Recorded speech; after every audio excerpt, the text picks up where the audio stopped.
গোলগঞ্জত বগা urea সাৰৰ নামত চলিছে কলা বেহা কেইবা শতাধিক কৃষকে পৰিছে বিপদত। গোলকগঞ্জ অঞ্চলত বিক্ৰী কৰা হৈছে দুগুণ দামৰ ইউৰিয়া সাৰ বিচাৰি সাধাৰণ কৃষকৰ মাজত হাহাকাৰ। অসাধু ফাৰ্টিলাইজাৰৰ দোকানীয়ে চলাই গৈছে লুণ্ঠন ৰাজ। এক কথাত ক'বলৈ গ'লে কিছুমান অসাধু ফাৰ্টিলাইজাৰৰ ডিলাৰ বজাৰত ইউৰিয়া সাৰৰ কৃত্ৰিম নাটনি সৃষ্টি কৰি অধিক মূল্যত বিক্ৰী কৰি আহিছে। অসম চৰকাৰৰ যোগান ধৰা সুলভ মূল্যৰ ইউৰিয়া সাৰ গোলকগঞ্জৰ ফাৰ্টিলাইজাৰসমূহত বিক্ৰী হৈছে অধিক দামত। গোলকগঞ্জৰ বিৰাটনগৰ, চাৰিআলি, কালডোবা, ৰতিয়া দ, টাইবান, পাগলাহাট আদি বজাৰসমূহৰ ফাৰ্টিলাইজাৰ দোকানীসমূহৰ বিৰুদ্ধে উঠিছে অনিয়মৰ অভিযোগ। কোনো আধাৰ কাৰ্ড, বায়োমেট্ৰিক নলোৱাকৈ কলা বজাৰত বিক্ৰী কৰাৰ অভিযোগ কৃষকৰ সুলভ মূল্যৰ ইউৰিয়া, যাৰ বাবে উক্ত অঞ্চলৰ কেইবা শতাধিক কৃষক ৰাইজে বিপদত পৰিবলগীয়া হৈছে। সাৰখিনি বেংগলৰ পৰা আনিছিলোঁ।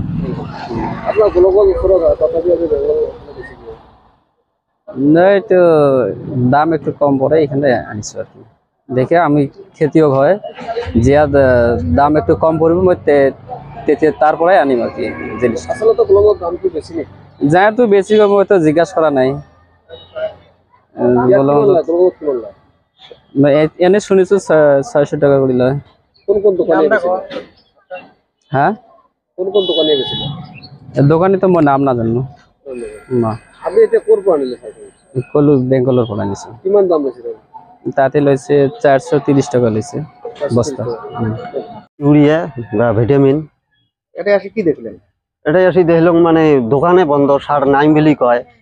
কোন কোন জায়গাত নাই স্যার? আমার রায়পুর, কয়ারপাড়, মোড়াকুড়িয়া, গোলগঞ্জ, তারপরে সারা জায়গায় নাই বলিয়ে কয় আর কি। এমনি সার বর্তমান কি রেট তোমরা বলে কিনে আসেন? 550-600 পর্যন্ত নেয়। তাও পাওয়া না যায় নাকি? তাও পাওয়া না যায়, তাহলে আমরা আবার কেমন করে করবো? তাহলে তোমার বিক্রি হয় নাকি? মনে হয় ওইটা বিক্রি হয়, বেলাকে বিক্রি হয়, নাহলে আমরা না পাই কে। আর আমরা মোটামুটি 4.5 বিঘে আবাদ করছি, এটা যদি মেডিসিন দিবেন না পাই আমার পয়সা পাতি সব ধ্বংস হয়ে যাবে। রেডি নাই, সারের বলে কিছু নাই, এই কারণে সারের দাম বাড়ছে। আমি 15 টাকা করে ইউরিয়ার কেজি কিনে আছো, সুগার 15 টাকা কিনে আছো। তারপর তার ভিটামিন জিঙ্কস এক প্যাকেট লয় 150 টাকা লয়, আর কি কম। চাকরির দোকানি আমার এজনে মাস্টার চাকরি করে নাকি, তাই নিচে মোটে 15 টাকা কেজি নিচ্ছে ইউরিয়া। আজিজুর দোকানের নাম আজিজুর।